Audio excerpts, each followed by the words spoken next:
Corona virus की vaccine को लेकर दुनिया भर में काफी तेजी से ट्रायल चल रहे हैं, लेकिन अभी तक इस बारे में कोई पुख्ता जानकारी नहीं मिल पा रही इसे कब लॉन्च कर दिया जाएगा। उधर भारत में कोरोना के वायरस नए मरीजों की संख्या दुनिया में सबसे ज्यादा तेजी से बढ़ रही है। माना जा रहा है कि नए केसों की संख्या इसी रफ्तार से बढ़ी तो ब्राजील को पीछे छोड़कर इस मामले में हम दुनिया के नंबर 2 स्थिति में आ जाएंगे। इसके बाद अमेरिका को पीछे छोड़कर हम पूरी दुनिया में पहले नंबर पर पहुंच जाएंगे। हालांकि भारत के लिए राहत भरी बात यह है, इस बीमारी से मरने वालों की संख्या काफी कम है और रिकवरी रेट 70% के करीब है, जो बाकी देशों से काफी ज्यादा है। अब दोस्तों आपको कोरोना वायरस के अपडेट बता देते हैं। जो अभी तक कंफर्म केस हैं वो 29,10,110 हैं और एक्टिव केस अभी 6,94,476 हैं। रिकवर जो हुए हैं 21,60,097 हैं। जिनकी मौत हुई है 55,000 है। दोस्तों अभी कोरोना फैल रहा है, आप अपने घर पे स्टे सेफ, स्टे फिट रहें और बार बार साबुन से हाथ धोते रहें और जरूरी काम हो तो मास्क लगा के घर से बाहर निकलें। एनआरआई के नंबरों के आधार पर मिलेगी मध्य प्रदेश में सरकारी नौकरियां। ऐसा करने वाला पहला राज्य बना। मध्य प्रदेश देश का पहला राज्य बन गया जहाँ सरकारी नौकरियां नेशनल रिक्रूटमेंट एजेंसी एनआरआई में प्राप्त अंकों के आधार पर दी जाएगी। मध्य प्रदेश के मुख्यमंत्री शिवराज सिंह चौहान ने यह ऐलान किया।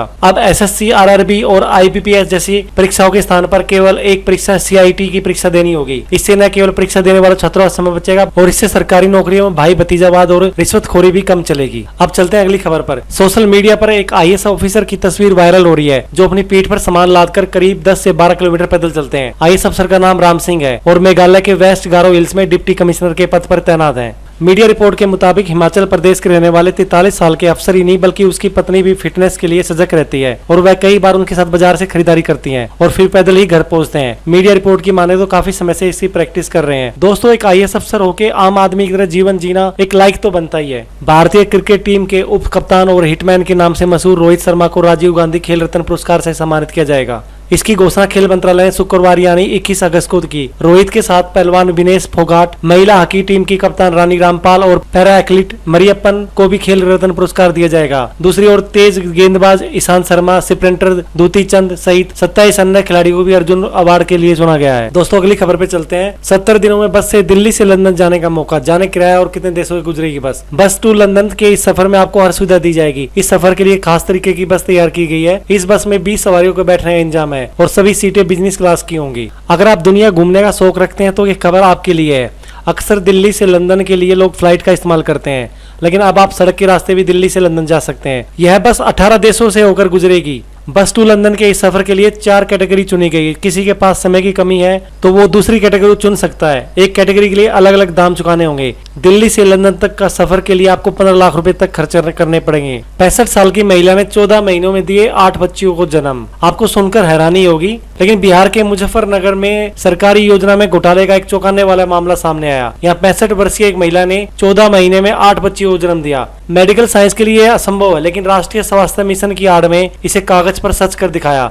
सारा खेल बच्चियों को पैदा होने पर मिलने वाली प्रोत्साहन राशि हड़पने का है। एक दूसरे मामले में सोनिया देवी ने 5 महीने में 4 बच्चियों को जन्म दिया।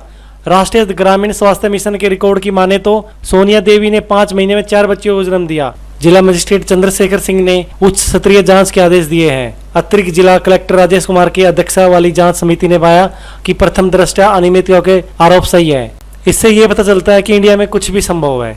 कोरोना के दौरान बेरोजगार हुए लोगों को सरकार देगी आधी सैलरी, सरकार से मिलेगा आधा वेतन। सरकार ने कोरोना संकट में बेरोजगार हुए कामगारों को राहत दी है। ऐसे कर्मचारियों को उनके पिछले 3 महीने के वेतन के औसत के करीब 50% तक की रकम बेरोजगार हित लाभ के रूप में दी जाएगी। इस फैसले का लाभ लगभग 40 लाख कामगारों को होने की उम्मीद है। सरकार ने नियमों को लचीला बनाते हुए यह फैसला लिया है। कोरोना संकट में नौकरी गंवा चुके कामगारों को उनके 3 महीने का वेतन का 50% तक बेरोजगारी हित लाभ के तौर पर दिया जाएगा। चीन को झटका, रेलवे ने 44 वंदे भारत ट्रेनों के निर्माण की निविदा रद्द की। रेलवे मंत्रालय ने शुक्रवार को रात को यह जानकारी दी। रेल मंत्रालय ने कहा कि वह हफ्ते के अंदर नई निविदा जारी करेगा और केंद्र के मेक इन इंडिया कार्यक्रम को तरजीह दी जाएगी। भारत सरकार की ओर से निविदा रद्द किए जाने का कदम चीन के लिए बड़ा झटका माना जा रहा है। समाचार एजेंसी पीटीआई ने अज्ञात सूत्रों के हवाले से कहा, रेलवे यह सुनिश्चित करना चाहता है कि यह टेंडर किसी घरेलू कंपनी को मिले। जैसे ही पता चला चीनी संयुक्त उद्यम इस परियोजना में सबसे आगे था, इस टेंडर को रद्द कर दिया गया। दोस्तों ये अच्छी खबर है भारत के लिए, मेक इन इंडिया के लिए। अब अगली खबर पे चलते हैं। मौसम की जानकारी।